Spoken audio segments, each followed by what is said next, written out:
So yan mga idol, magandang araw po sa atin lahat. So ngayon po ay another blessing ang dumating sa atin mga idol. Nanganak po yung ating kambing.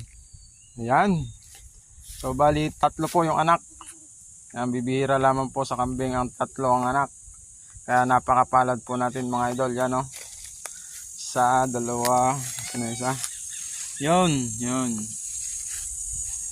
At meron pang umabol. Ayan guys, may umabol. May nanganak na namang isa.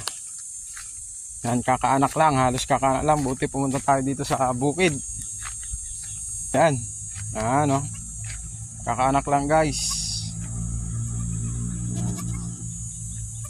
Oh. Ito, dalawa. Yan. Napakaganda po ng ating araw ngayon. Dahil nanganak po yung mga alaga natin. Thanks God. Ang mga idol, maraming salamat. And God bless.